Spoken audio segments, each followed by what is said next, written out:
भगवान शिव के 12 ज्योतिर्लिंग देश के अलग अलग भागों में स्थित हैं। इन्हें द्वादश ज्योतिर्लिंग के नाम से जाना जाता है। इन ज्योतिर्लिंग के दर्शन, पूजन, आराधना से भक्तों के जन्म जन्मांतर के सारे पाप समाप्त हो जाते हैं। वे भगवान शिव की कृपा के पात्र बनते हैं। आज मैं आपको भगवान शिव के 12 ज्योतिर्लिंगों की कथाएं बताने जा रही हूँ, जिसका वर्णन शिव पुराण में किया गया है। नंबर 1, श्री सोमनाथ। गुजरात प्रांत के काठियावाड़ क्षेत्र में समुद्र के किनारे सोमनाथ नामक विश्व प्रसिद्ध मंदिर में यह ज्योतिर्लिंग स्थापित है। दक्ष प्रजापति की 27 कन्याएं थीं। उन सभी का विवाह चंद्रदेव के साथ हुआ था, किंतु चंद्रमा का समस्त अनुराग व प्रेम उनमें से केवल रोहिणी के प्रति ही रहता था। उनके इस कृत्य से दक्ष प्रजापति की अन्य कन्याएं बहुत अप्रसन्न रहती थीं।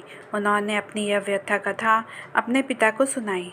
दक्ष प्रजापति ने इसके लिए चंद्रदेव को अनेक प्रकार से समझाया, किंतु रोहिणी के वशीभूत उनके हृदय पर इसका कोई प्रभाव नहीं पड़ा। अंततः दक्ष ने क्रुद्ध होकर उन्हें क्षयग्रस्त हो जाने का श्राप दे दिया। इस श्राप के कारण चंद्रदेव तत्काल क्षयग्रस्त हो गए। उनके क्षयग्रस्त होते ही पृथ्वी पर सुधा, शीतलता, वर्षण का उनका सारा कार्य रुक गया। चारों ओर त्राही त्राही मच गई। चंद्रमा भी बहुत दुखी और चिंतित थे। उनकी प्रार्थना सुनकर इंद्रादि देवता तथा वशिष्ठ आदि ऋषिगण उनके उद्धार के लिए पितामह ब्रह्मा जी के पास गए।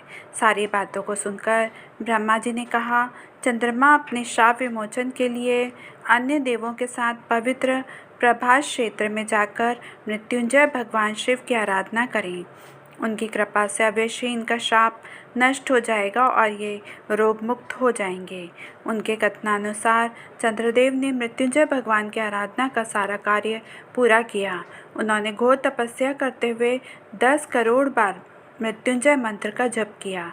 इससे प्रसन्न होकर मृत्युंजय भगवान शिव ने उन्हें अमरत्व का वर प्रदान किया। उन्होंने कहा, चंद्रदेव, तुम शोक न करो, मेरे वर से तुम्हारा शाप मोचन तो होगा ही, साथ ही साथ प्रजापति दक्ष के वचनों की रक्षा भी हो जाएगी।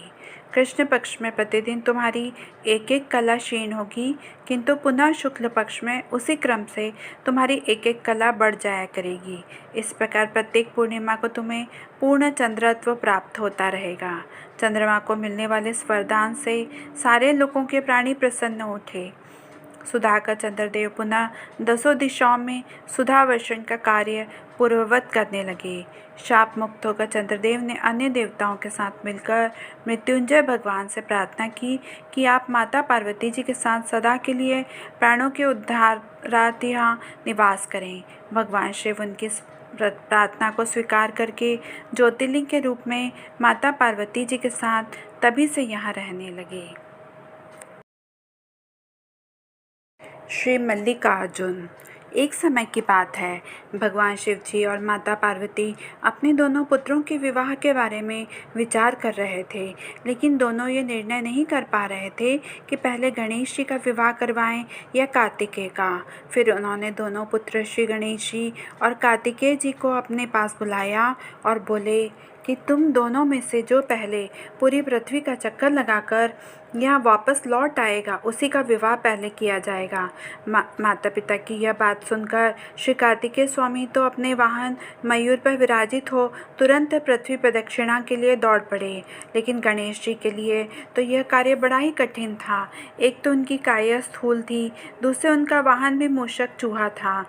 भला वे दौड़ में स्वामी कार्तिकेय की बराबरी किस प्रकार कर पाते, लेकिन उनकी काया जितनी स्थूल थी, बुद्धि उसी के अनुपात में सूक्ष्म तीक्ष्ण थी। उन्होंने अविलंब पृथ्वी की परिक्रमा का एक सुगम उपाय खोज निकाला। सामने बैठे माता पिता का पूजन करने के पश्चात उनकी 7 प्रदक्षिणाएं करके उन्होंने पृथ्वी प्रदक्षिणा का कार्य पूरा कर लिया। उनका यह कार्य शास्त्रानुमोदित था। पूरी पृथ्वी का चक्कर लगाकर स्वामी कार्तिकेय जब लौटे, तब गणेश जी का रिद्धि और सिद्धि नाम वाली 2 कन्याओं के साथ विवाह हो चुका था और उन्हें लाभ और शुभ नामक 2 पुत्र भी प्राप्त हो चुके थे। यह सब देखकर स्वामी कार्तिकेय अत्यंत रुष्ट होकर क्रौंच पर्वत पर चले गए। माता पार्वती वहाँ उन्हें मनाने पहुँची। पीछे शंकर भगवान वहाँ पहुँचकर ज्योतिर्लिंग के रूप में प्रकट हुए। और तब से मल्लिकार्जुन ज्योतिर्लिंग के नाम से प्रख्यात हुए। इनकी अर्चना सर्वप्रथम मल्लिका पुष्पों से की गई थी। मल्लिकार्जुन नाम पड़ने का यही कारण है। श्री महाकालेश्वर, यह परम पवित्र ज्योतिर्लिंग मध्य प्रदेश के उज्जैन नगर में है। क्षिप्रा नदी के तट पर स्थित उज्जैन प्राचीन काल में उज्जैनी के नाम से विख्यात था। इसे अवंतिकापुरी भी कहते थे। इस ज्योतिर्लिंग की कथा पुराणों में इस प्रकार वर्णित है। प्राचीन काल में उज्जैनी में राजा चंद्रसेन राज्य करते थे।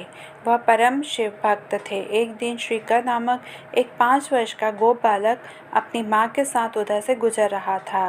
राजा का शिव पूजन देखकर उसे बहुत विस्मय और कौतूहल हुआ।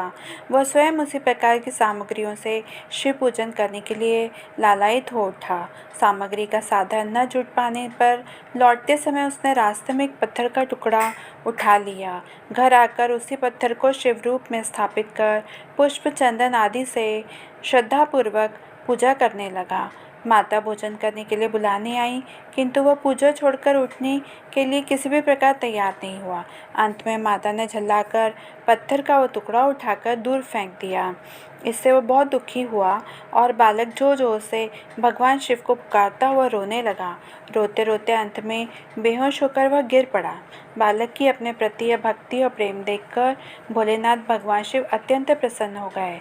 बालक ने जैसे ही होश में आकर अपने नेत्र खोले तो उसने देखा कि उसके सामने एक बहुत ही भव्य और अति विशाल स्वर्ण और रत्नों से बना हुआ मंदिर खड़ा है। उस मंदिर के अंदर एक बहुत ही तेजस्वी ज्योतिर्लिंग खड़ा है। बच्चा प्रसन्नता और आनंद से विभोर होकर भगवान शिव की स्तुति करने लगा। माता को जब यह समाचार मिला तब दौड़कर उसने अपने प्यारे लाल को गले से लगा लिया। पीछे राजा चंद्रसेन ने भी वहां पहुंचकर उस बच्चे की भक्ति और सिद्धि की बड़ी सराहना की। धीरे धीरे वहां बड़ी भीड़ जुट गई। इतने में उस स्थान पर हनुमान जी प्रकट हो गए। उन्होंने कहा, मनुष्यों, भगवान शंकर शीघ्र फल देने वाले देवताओं में सर्वप्रथम हैं। इस बालक की भक्ति से प्रसन्न होकर उन्होंने इसे ऐसा फल प्रदान किया है जो बड़े बड़े ऋषि मुनि करोड़ों जन्मों की तपस्या से भी प्राप्त नहीं कर पाते। इस गोप बालक की 8वीं पीढ़ी में धर्मात्मा नंदगोप का जन्म होगा। द्वापर में भगवान विष्णु कृष्णावतार लेकर उनके वहाँ तरह तरह की लीलाएं करेंगे। हनुमान जी इतना कहकर अंतर ध्यान हो गए।